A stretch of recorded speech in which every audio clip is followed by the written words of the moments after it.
we're going to Canterbury, so everyone is busy talking at the back. And look at it, tricking me. Relaxing because it's traffic, guys. It's traffic. Malamig dito sa harap kasi ang lamig ng aircon.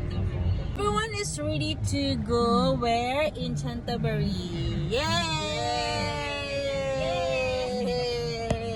Are you ready? Yes! Like bus, double deck bus. You can see only in Thailand.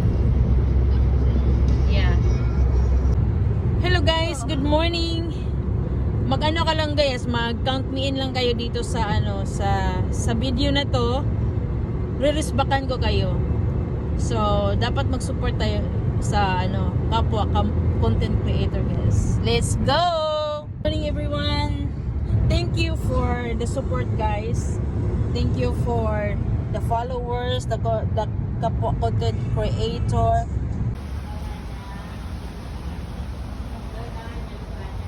Stop over.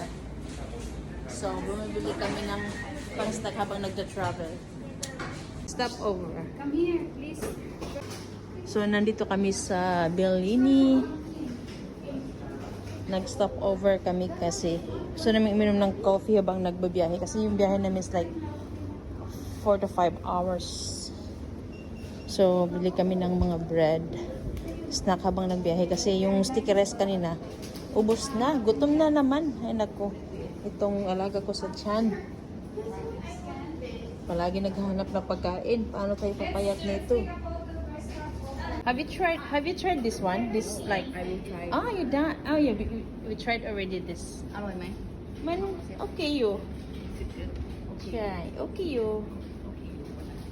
What about what is it, bread? What's that? No, Shirt? it's a shirt. Happiness brings us together. Believe.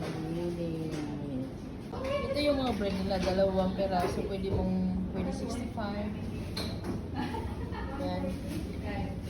Ang sarap ng mga bread nila dito. So, yan.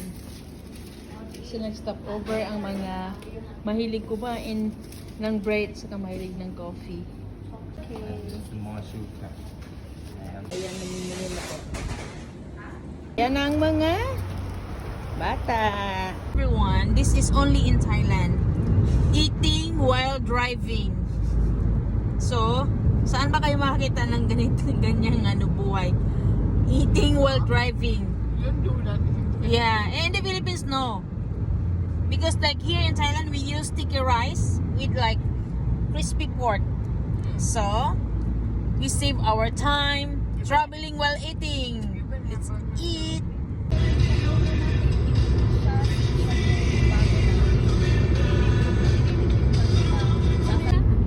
What? So fast! Welcome to Canterbury. Yay! Wow! Dito kami sa Canterbury. Ito yung second stop namin. Ito yung church. We are already here in the cathedral. So ito yung second stop namin. Ito yung lugar. Napakaganda po. Ito yung ang ganda. So look at these 3 ladies guys. Ang buhay ay nasa cellphone. Tingnan mo. Oh. Busy.